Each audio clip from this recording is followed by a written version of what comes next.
yung kingdom ni Lord sa heaven ay bumaba po sa earth. Amen. That, di ba yung prayer ni Lord Jesus, Our Father who art in heaven, thy will be done, thy kingdom come on earth as it is in heaven. That is God's will. So when the Lord, died and then 3 days rose again, and then before he ascended to heaven, he commissioned his disciples and everyone around him, go! Yung sabi ni Lord Jesus, go and make disciples of all nations. God wanted them to be witnesses. Ano po yung witness sa Tagalog? Saksi. Saksi.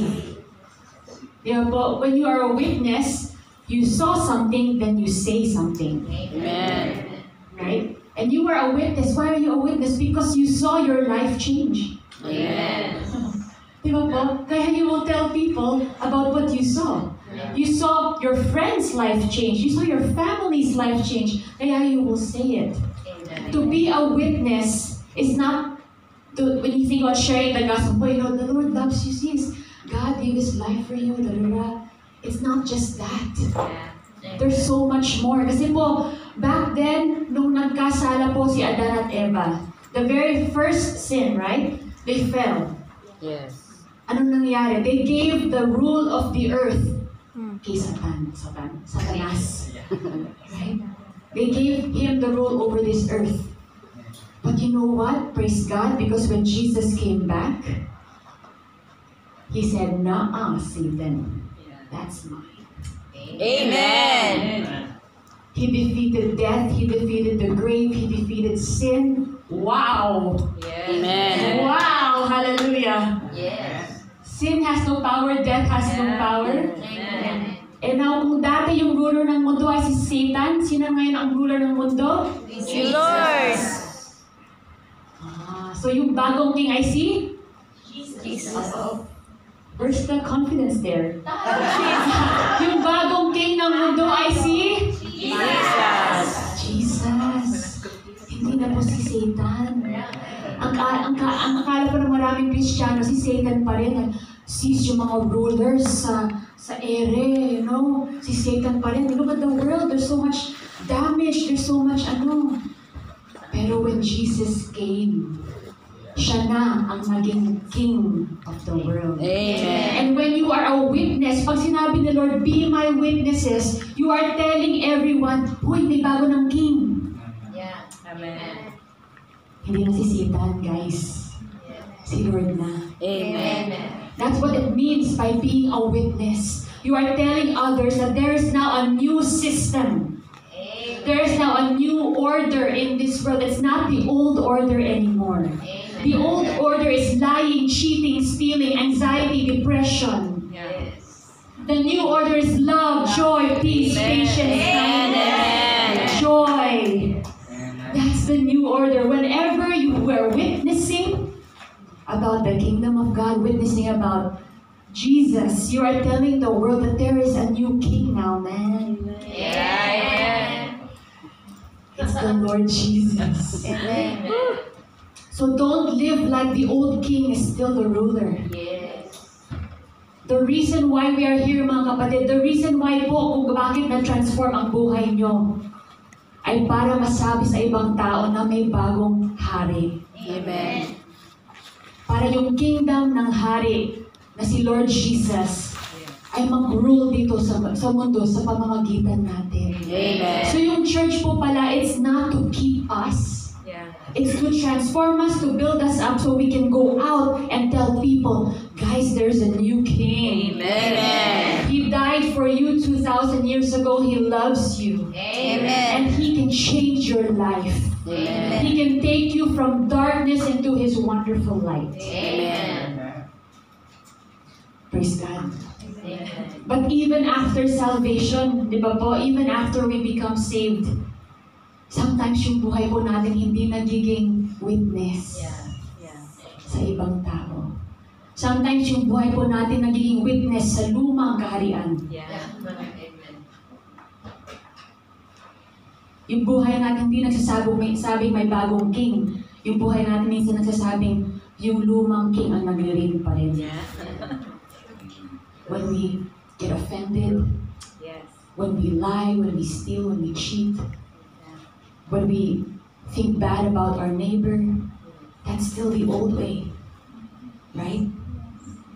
But I want to share with you something today. It's been in my heart for some time, and I believe that the Lord loves us and wants to set us free.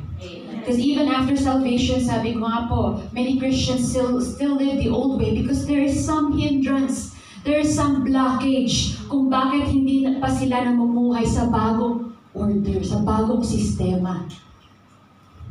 At ano po yun? We have some verses po here. Wala pong notes, these are just scriptures. Meaning we'll go through all of these throughout the sharing. So just get ready. Amen. Are you ready po? Amen. Praise the Lord. So ano nga ba minsan yung rason kung bakit hindi namumuhay ang mga Kristiyano sa bagong kaharian, sa bagong creation na binigay ni Lord para sa atin?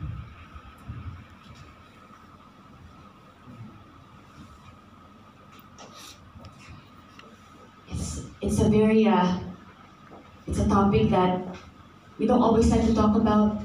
But just to say here, God, again, wants to set you free. Amen. He wants to set you free.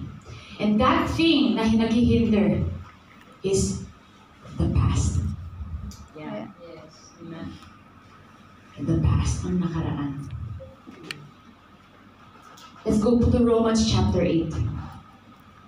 The first verse is Romans chapter 8, verses 38 to 39. When you're there na po, you can say amen. Amen. So I'm going to read in the English Standard Version. And then I can read in Tagalog also po. Romans chapter 8, verses 38 to 39. Ang sabi po dito, you know the famous verse, nothing can separate us from the love of God, right?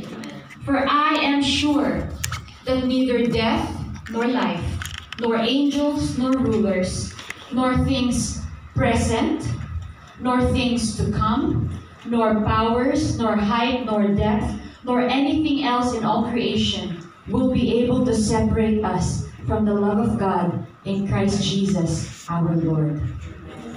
Let's read in Tagalog po. Tapos bear with me po. I declare that I will be able to read it well. 38 to 39. Ang sabi po dito, sapagkat natitiyak ko na walang makakapaghiwalay sa atin sa pag-ibig ng Diyos na ipinakita sa atin sa pamamagitan ni Kristo Jesus na ating Panginoon. Maging kamatayan o buhay, mga anghel o anumang makapangyarihang espiritu, ang kasulukuyang panahon o hinaharap, ang mga kapangyarihan, ang mga nasa itaas o mga nasa ibaba, o kahit ano pang mga bagay sa buong mundo ay hindi makakapaghiwalay sa atin sa pag-ibig ng Diyos. Do you believe that? Amen. Praise the Lord. I want to emphasize here po, wala pong na-mention, di ba ang sabi po dun, neither the present nor the things to come can separate us from the love of God. Ano yung hindi na-mention? Yung past. So the past actually has the power to separate you from the love of God if you give it power. Amen. Yes. Amen. Many Christians are still living in the past. Amen. And I want to clarify po, I was speaking with my dad yesterday, Pastor Morgan. I want to clarify po, the moment you got saved, okay? This is the moment you got saved, you are secure Amen. in your salvation with the Lord.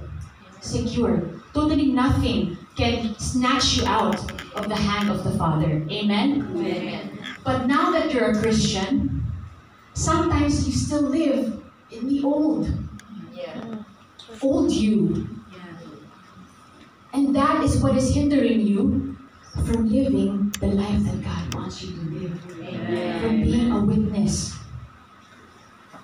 Nothing can separate. The past has the ability to separate you from God's love.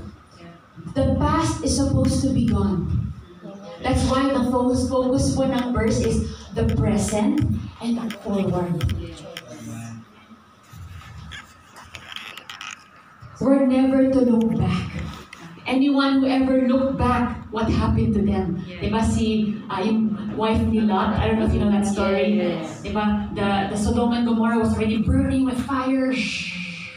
They're running, her and Lot were running. And then she was like, pero... And then what happened to her? She became a pillar of salt. Yeah. Ano ba yung pillar of salt sa Tagalog? Asin. Poste, naging poste ng asin. Imagine po, poste na asin. Gusto ng asin. Because she looked back. Yeah. But then, many people will say, Ma'am Cristiano, pero hindi don't understand sis eh. Marami kaming trauma eh.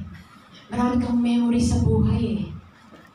Tapos sabi ng pastor, sabi niya, no, you don't understand. Yeah. Sabi ng pastor, I have been with SRA. Ano ba yung SRA? Anybody knows SRA? Satanic ritual abuse. He has been with people who has been through satanic ritual abuse. Kumbaga yung purpose nila sa buhay ay manganak para yung baby ay maging sacrifice sa altar para kay Satan. Wow. That is how some people live their lives. He has spoken with a woman that has done that 3 times. The moment lumabas yung bata, pinul, nilagay sa altar para i-sacrifice kay Satan. Yeah. 3 times. And put it right as a sacrifice, right out of her body. Medyo intense po yun. Yeah. But if you meet her, you have no trace Yes. that she has ever been through that. Because she is not living in her past anymore. Many people say, grabe nakakaawa, siguro ilang taon na siyang mamumuhay sa ganong sadness na sa ginawa niyang ganon, nadadada. It just took her to see the truth that Jesus has paid for her past. Amen. Walang trace po. Grabe po. Imagine meeting someone tapos you get to know them, ilang taon na, praise God. Tapos pag nag-share siya ng story niya, yung pala nangyari. Yeah. How amazing is that? Yes. How amazing. Tapos may the pastor shared again, he was in a service where a girl, when she was 6 years old, she was watching, natago siya sa behind the bushes. Kasi po yung country po na yon is puro mga martyr. Basically, they hate Christians. So this little girl, when she was 6 years old, she was hiding behind the bush. And she watched men kill her mom, her dad, just one by one, and all her 11 brothers and sisters in front of her eyes, 6 years old. That's pretty intense. That's pretty intense.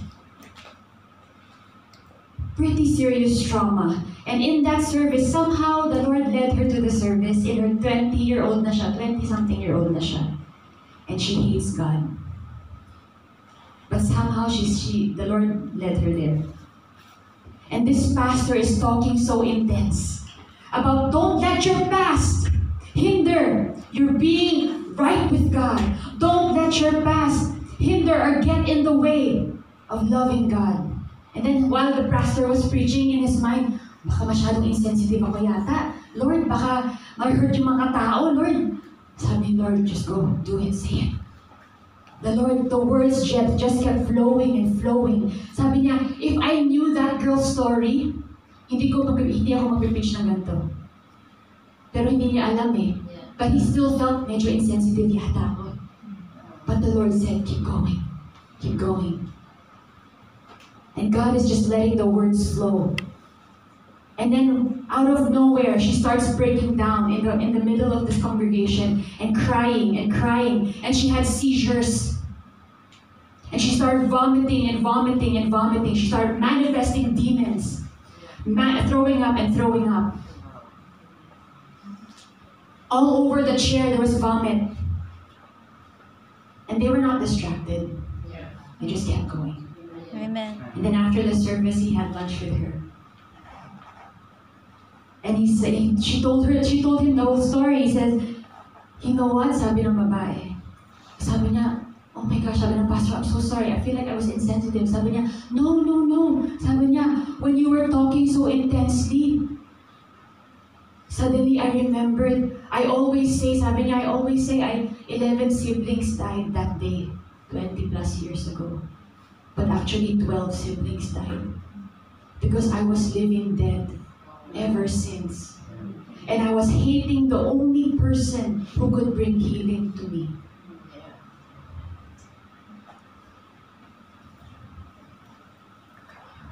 She was so sick. She had multiple diseases. She had pain all over her body for all those years. I've been mad at God. She cried and cried. But when she got repentance in her heart after hearing the truth that your past should not determine your future, after hearing that truth, repentance came in her heart and she was delivered from that lie. Amen. The deception that she has to live in her past. Amen. Imagine po, nanood niya, 11 siblings died in front of her, head cut off. 6 years old. So when the moment her heart felt sorry, Lord, forgive me, all the devils ran away. Amen. They went out of her and no one even touched her. No one even said, in Jesus' name, get out.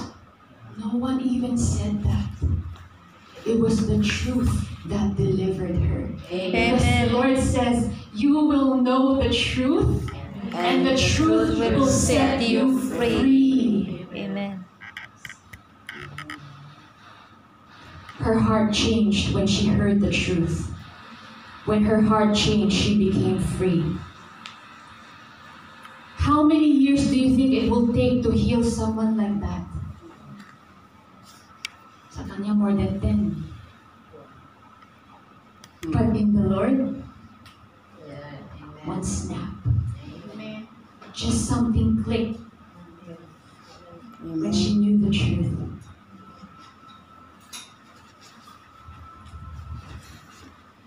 God doesn't want you to live in your past anymore. Kasi very legalistic po ang kalaban eh.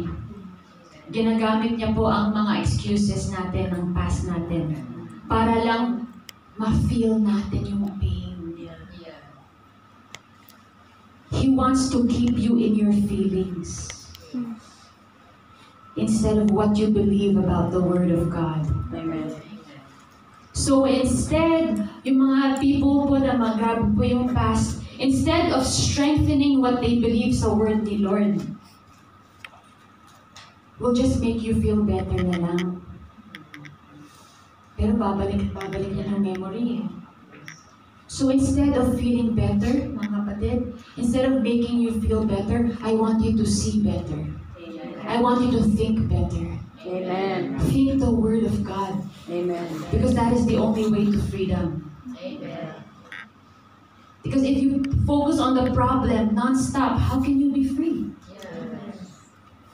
Sometimes when you live in your past, ginagamit po natin yung past natin para ma-justify kung bakit ako ganito ngayon. Yes. I know the Lord changed me, but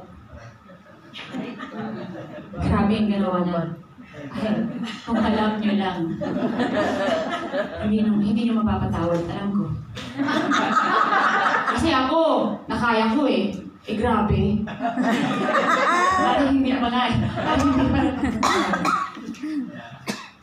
Pero just think about what this young girl went through. And in just a few seconds, she's not living there anymore. Amen. So sa sinasabi natin, alam ko kung bakit ako ganito. Kasi yun nangyari. So what? You're gonna continue? No. Is that how a Christian lives? No. No. At hindi po lang 10 years ago, kahit nangyari kahapon. Pass pa rin yun. Yes. Kahit 10 minutes ago, pass pa rin yun kasi nangyari na eh. Yeah. If before you came to the service something happened and bothered you, my dear sister, my dear brother, it's in the past. Yes.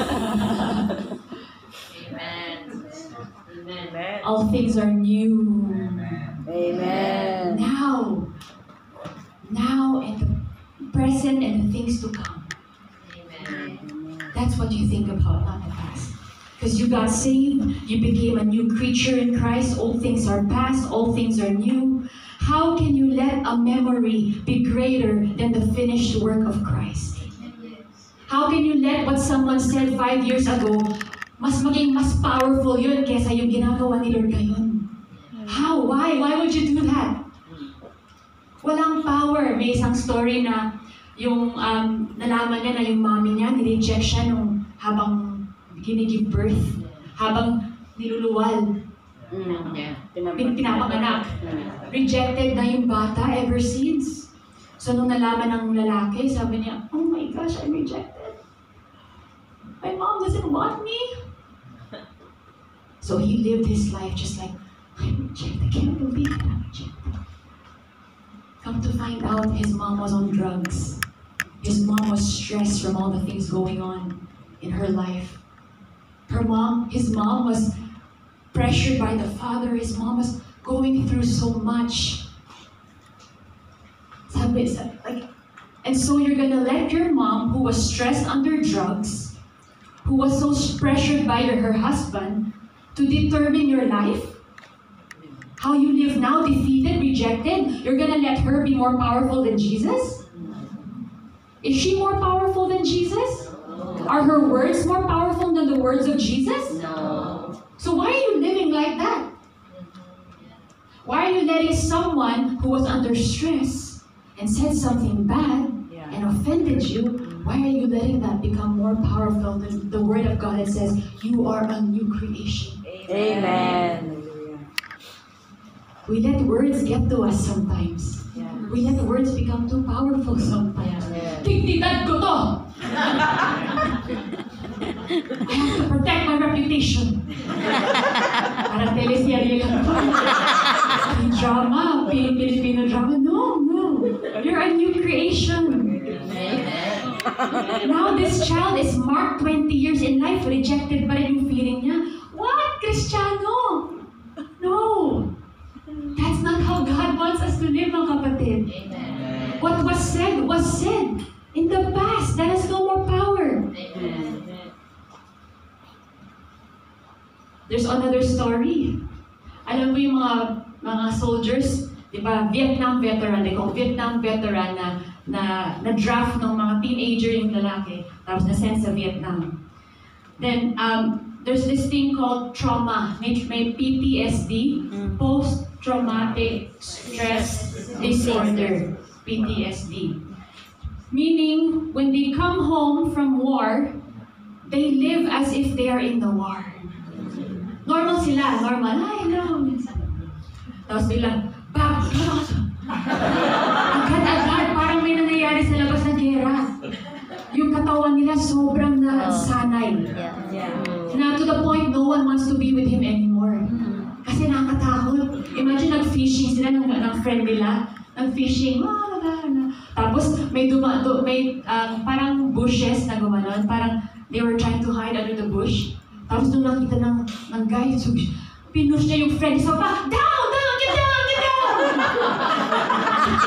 Tapos yung mga friend nila nasa buhay. I just want a peaceful fishing journey. Tapos yung gera. Kasi sobrang na-affected yung tao. Imagine living a life like that. Na lahat ng mga... Wala naman nangyayari. Totoo yun. Sobrang na-trauma po. As in, na-diagnose na siya na may PTSD siya, pero walang solusyon. Everyday sa grocery store, pag may sound na malakas, attention! Ah! It's true. It really happens. They're scared. Their body is so used to stress. Kasi active duty siya sa Vietnam. Wow. So when he came back, even though he survived, daming flashback. Daming flashback po sa nakaraan. And so this pastor came to him and said, come, let's talk. I know damage ka. Galing ka sa gera, di ba sabi ng pastor. At feeling mo, hindi na ma-resolve. Pero let me tell you this, you are a new creation in Christ. Amen. I'm sorry na pinagdaanan mo yun, ha? It's real. You saw some people die. You had to kill some people. And you regret what you did there. And I know you don't even want, hindi mo naman gustong pumunta doon in the first place. But right now, just thank God that God is good. Sabi niya sa lalaki. I just want to remind you, kung sino yun sa gera, hindi ikaw ngayon yun. Amen.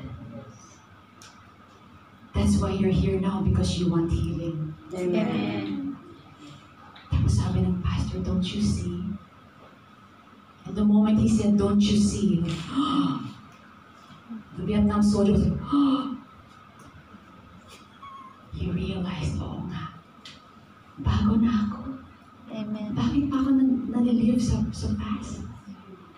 And from then on, he never had another episode Yeah. Wow. of Amen. living as a Vietnam soldier. Amen. Amen. Because something switched. Amen. Amen. Renewed years.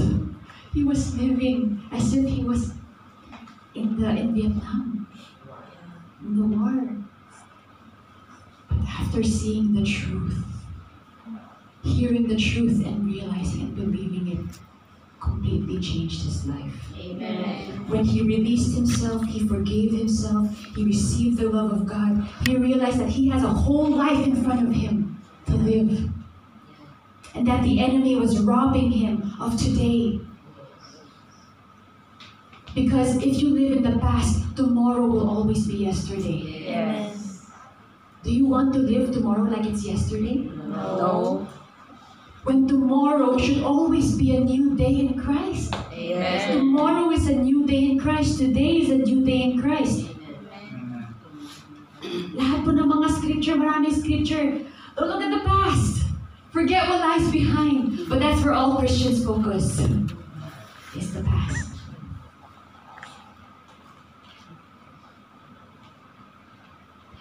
The past is already forgiven, it's canceled. But we put our attention there.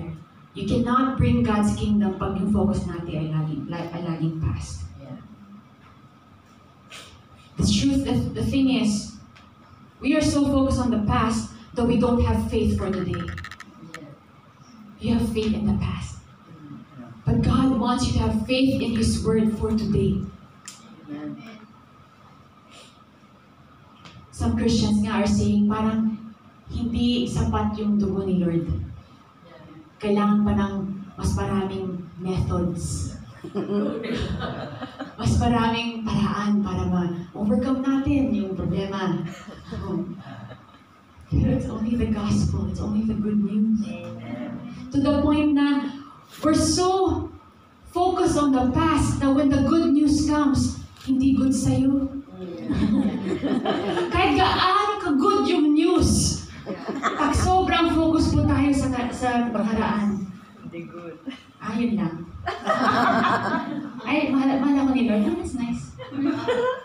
Ay, namatay si Lord para sa akin. Cool.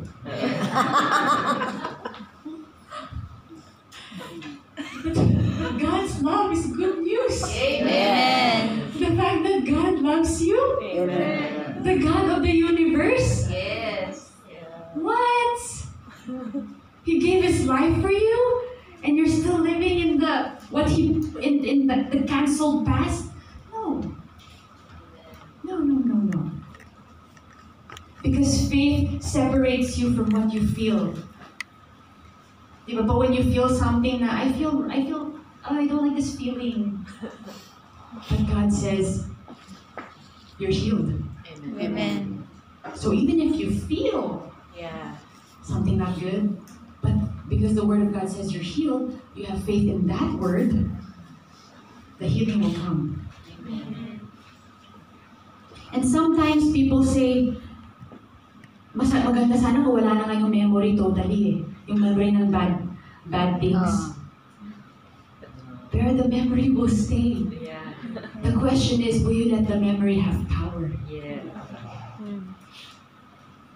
Sabi ng pastor, kaya niyang ma-relive yung pinaka-traumatic experience sa kanya, but still see them through Christ. Now, it's a testimony in this na trauma. Amen. Kasi kala natin, pag nawala na yung memory, victory! I don't remember it na, yay! Pero actually, the victory is when you don't let that memory have influence. Yeah. Because many people, yung mga po na rape, yung mga po yung satanic ritual abuse, they have the memory. Yeah. They see news about this all the time. They remember. But they are not affected by it. They are living in today for the Lord. They are living in the future for the Lord. Amen. Meron ng story po yung pastor, sabi niya, yung day na po yun ng Sunday, may healing crusade, dami po na heal. Yung blind eyes, nabuksan, yung isang 14-year-old girl, she was blind from birth, and then progressively throughout the service, nakakakita na siya. Amen. They were putting up words on the screen, hindi pa, sabi niya.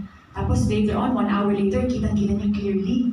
So hindi instant, but still progressive. Yeah. Praise God, she's healed. By the end of the night, fully can see. Amen. Imagine po. So he had that whole day, blessing, praise God, healing power. Walang power yung kalaban. And then, at the end of the service, everything's done. Siya lang natitira kasi siya yung pastor. So he goes to the door. He's the last one there. Medyo late, mga 11 p.m. He believes he got the keys. And the Holy Spirit said, anak, nakalimutan mo yung susi. Nasa loob. Sabi niya, Lord talaga, what will I do without you? Sabi niya naman ni Lord, nakakalimutan mo yung susi pag wala ako. Then, get mo na the keys, get the keys. We got the keys. The moment he opened the door, he went, diba yung creak? Tapos sabi niya, the moment he heard that sound, flashback. He remembered when he was 9 and 10 years old, when he was in the house and it was just him. And he opened the door and ganun yung sound. And then whenever he has that memory, when he was 9 and 10 years old, he would rush. He would rush. And then kasi yung mga horror movies. He just remember those things, right? He was running and he dive into his bed. Kasi yung bed niya pinaka-top floor.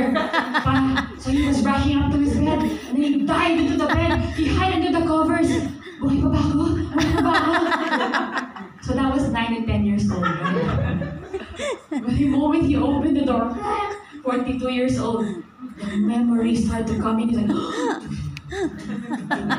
it was so dark. And sabi niya, church pa yung place na yun, na church. And then yung weird feeling na yun, it came over him again.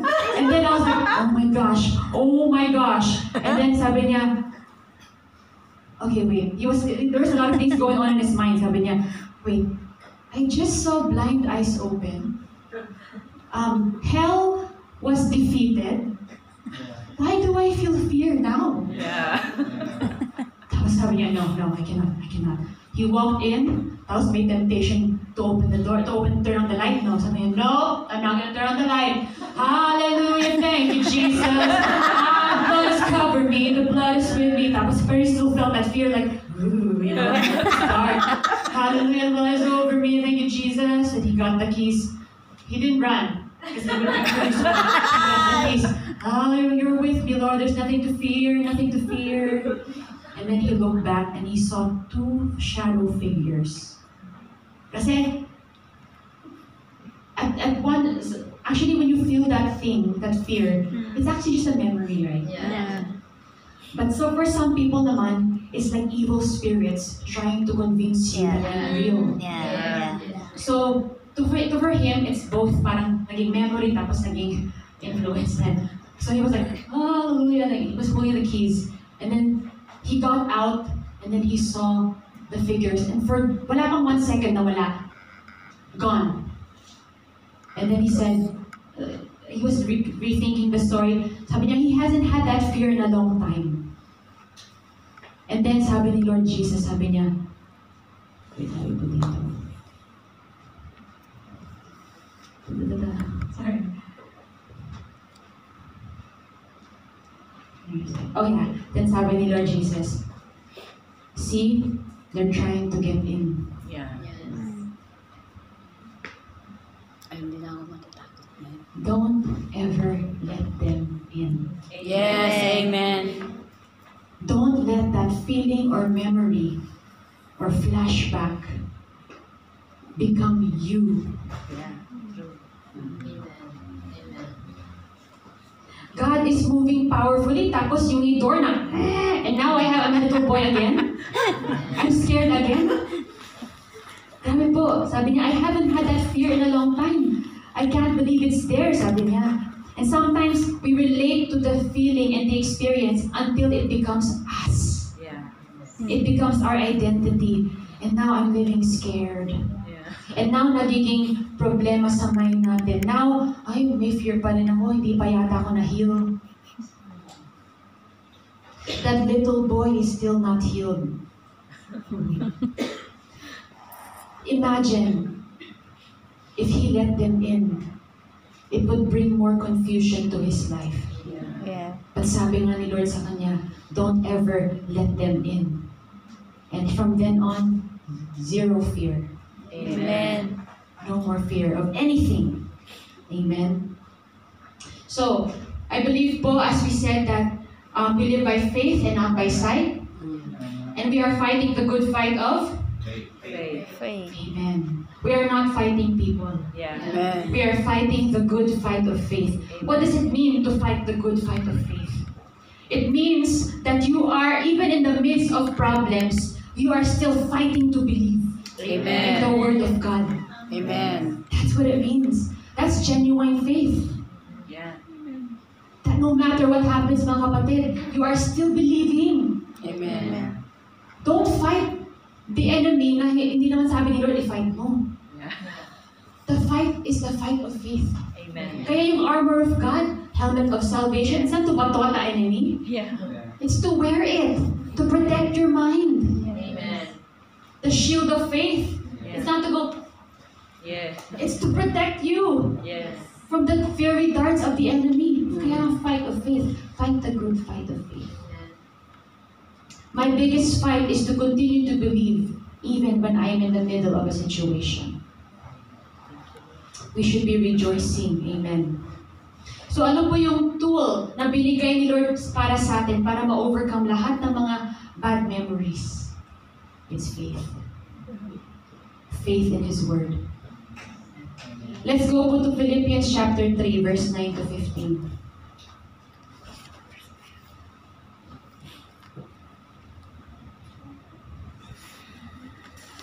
Kaya na po sa Amen. Philippians chapter 3, verses 9 to 15. I'm going to read po again the English Standard Version.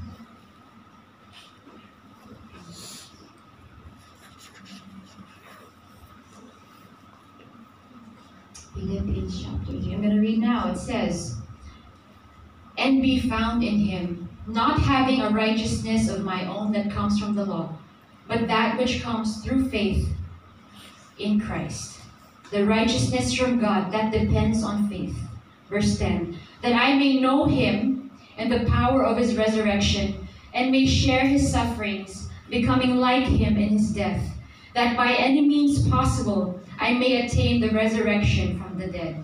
Verse 12, "Not that I have already obtained this or am already perfect, but I press on to make it my own, because Christ Jesus has made me His own." Verse 13, "Brothers, I do not consider that I have made it my own, but one thing I do." What is that one thing?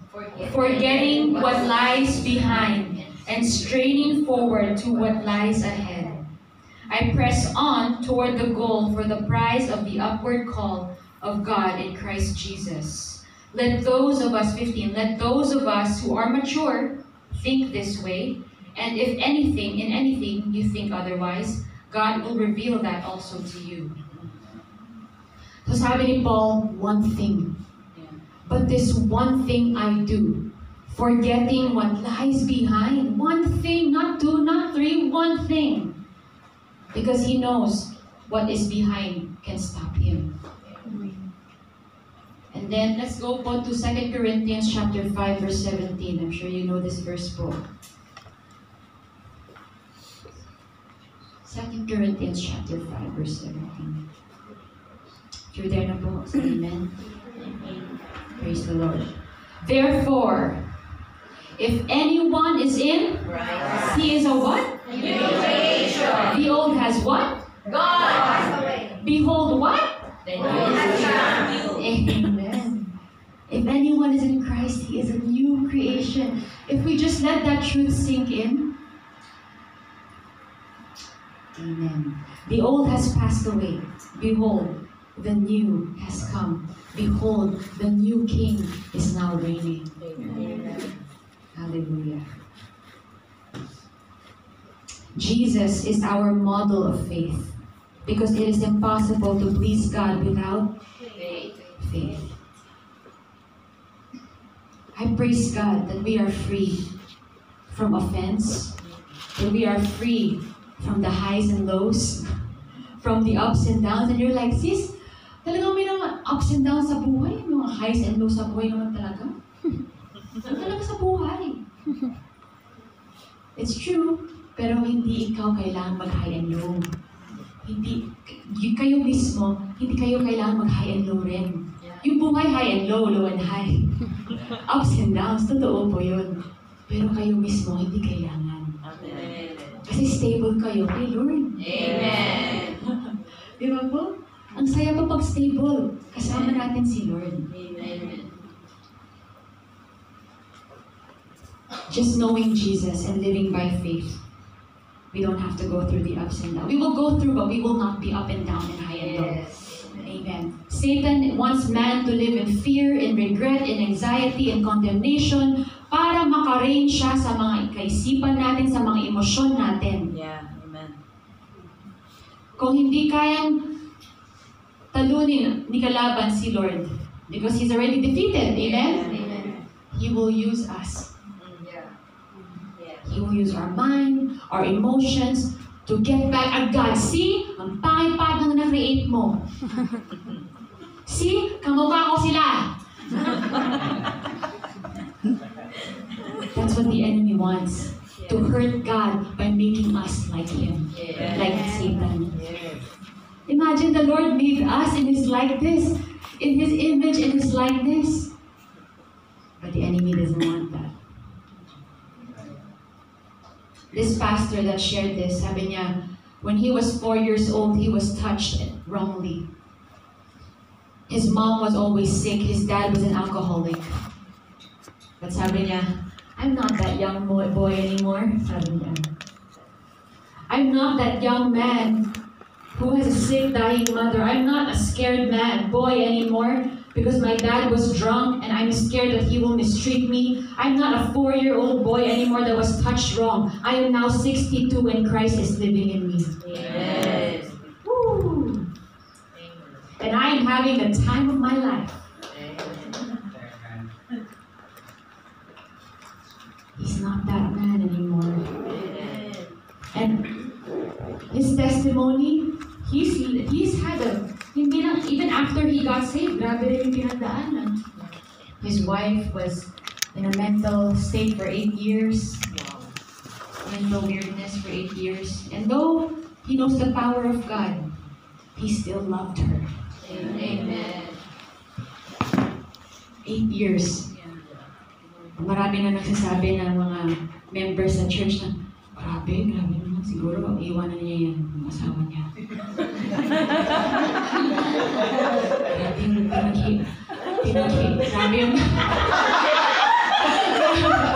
Grabe yung pinagdadaanan niya. Siguro malapit na yun. Ayan.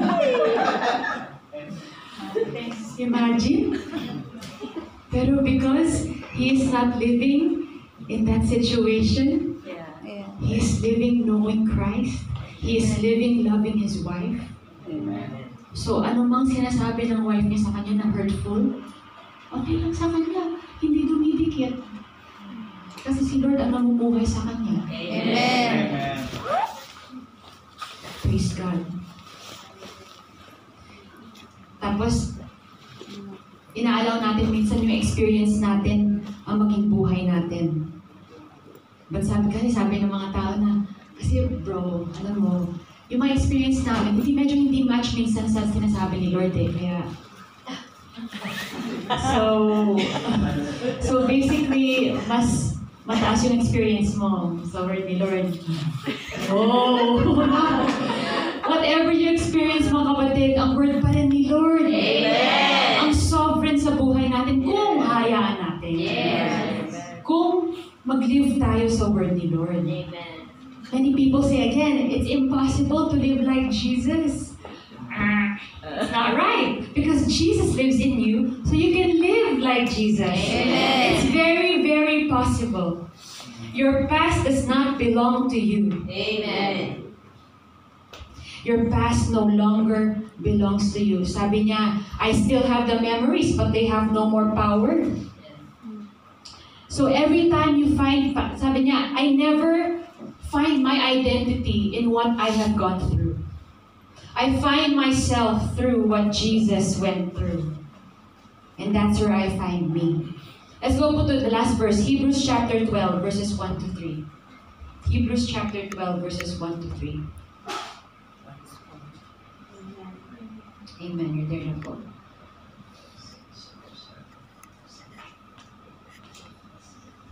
I'm going to read.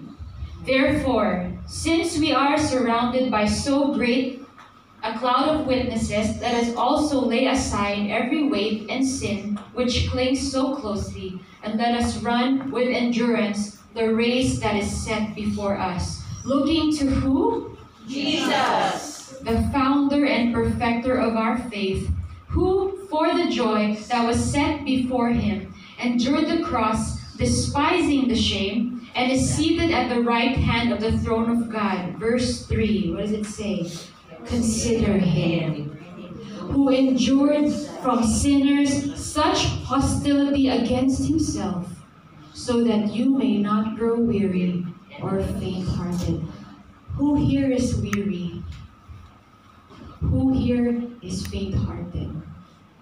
Let's lead po in Tagalog. Ang sabi po dito, isipin nyo ang mga tiniis ni Jesus na paghihirap sa kamay ng mga makasalanang tao para hindi kayo paghinaan ng loob. Who of us here, medyo yung nahihina po yung loob natin. Amen. If not, praise God. But if you are, if you will, consider Jesus. Amen. This is straight from the Word of God, mga kapatid. Consider Him who endured such hostility from sinners against Himself para you will not grow weary. Amen. So in order pala to not be weary or to not be faint-hearted or to not be discouraged, I can just think about Jesus. Amen. Yun pala yung solusyon. Yes. So easy pala. Just think about Jesus. Fix our eyes on Jesus, Amen. the author and perfecter of our faith, Amen. so that you will not grow weary and lose heart. Don't let what you are going through dictate your life. Let it be Jesus. Kasi every time you think about your problem, you are thinking about you. But the Bible says, consider Jesus.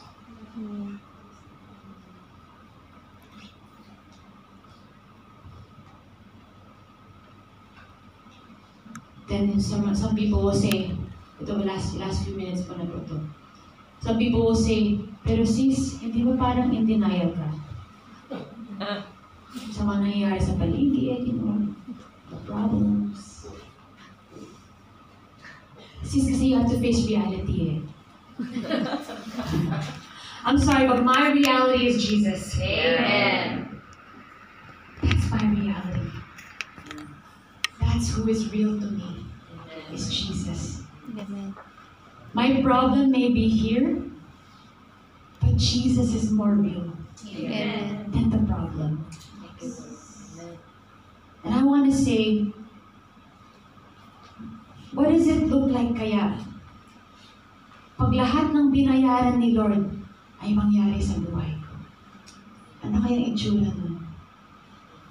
Yung binayaran niyang joy, peace, He paid for it Yes. with His life. Ano kaya ang itsura ng buhay ko pag lahat ng binayaran ni Lord ay matupad sa buhay ko? Praise I want to live like that. Yun na lang isipin po natin. Amen. Amen. Kung mangyari yung ganung isipan po natin, if we really live it out, I don't think we will be offended. Yes.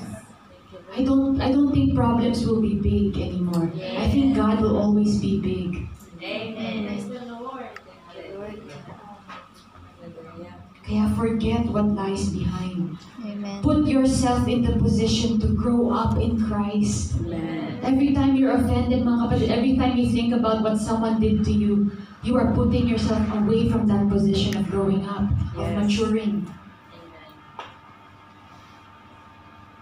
There's so much more.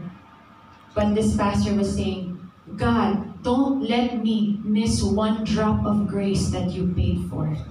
Don't let me block anything that you want to do in my life. I want to be like you. I want your nature. I want your ways. Let that be our desire too. Na mas lalong magkamukha natin si Lord Jesus. Kasi po, me and my dad, you look at me and my dad, Pastor Morgan, you'll never tell my dad, ay, Pastor Agape! Pastor Agape! Ay, Pastor Morgan, you will never mistake me and my dad as each other. So, because we're different. Yes. But we both can look like Jesus. Amen. We're all different, but we can all look like Jesus. Amen. We are going to look like Jesus. Amen. Wherever you go, mga kapatid, you don't bear your identity anymore. You bear Christ's identity. Amen. He is the one. He is the one that we live for. He is the reason why we are here. Wherever God puts you, there's a reason. One more story lang. 5 more minutes. There's one story po I shared on Wednesday, ay Friday rin po, na isang pastor na naging store manager for 20 years, grocery store manager. So medyo malaki na yung pay. Na-lay off po siya. And so what happened was he was applying for jobs after jobs after jobs. And to the point na na-accept siya, nung dumating po siya sa job, ni-reject siya, hindi pala namin kailangan yung service mo. Sorry. On the day, the first day of work. And then he's like, why kaya? He met with his friend, sabi ng friend, bro, do you know why kaya God is not like letting you lay off your job? Hindi ko pa natatanong si Lord eh. Kept applying and applying and applying. To the point where he got to be a salesman, a shoe salesman in a department store, in a men's department. So from store manager to salesman. And so he went to work that day, and then he saw this girl. She was on the seat, yung seat to try on shoes, and she was on the seat, and she said, and he told her, why are you crying? Sabi niya, no, I'm fine. It's okay. And then he shared the word of God. And then she started crying. Oh my God, don't stand. I was gonna kill myself today. Wow. I said, God, if you're real, show me a sign. He was the sign. From a store manager to a shoe salesman.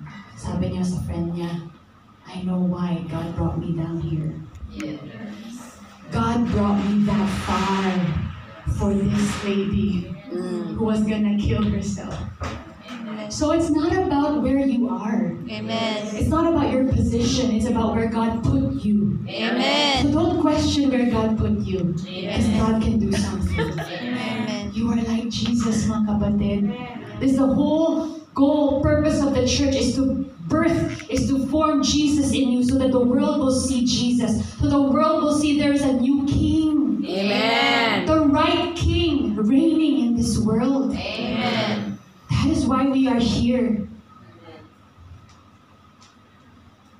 Don't be distracted. The enemy wants to make us so confused, so divided inside, para hindi na tayo lalabas, para discourage na tayo lumabas.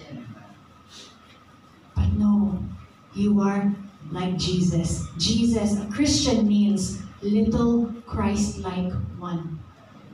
That's what Christian means. The word Christian.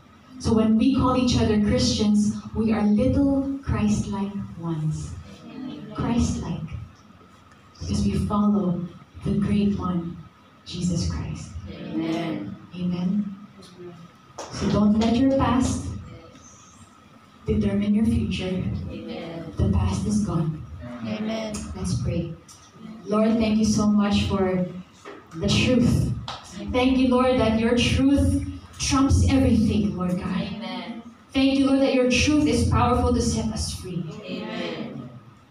So with every head bowed and eyes closed, I just want to take just a few minutes for just you to talk to God and say, God, if there's anything in my past that is hindering me, whether it be 3 years, 5, 10 years ago, 1 year ago, 1 month ago, 10 minutes ago, whatever is in my past that is determining or dictating how I'm living today,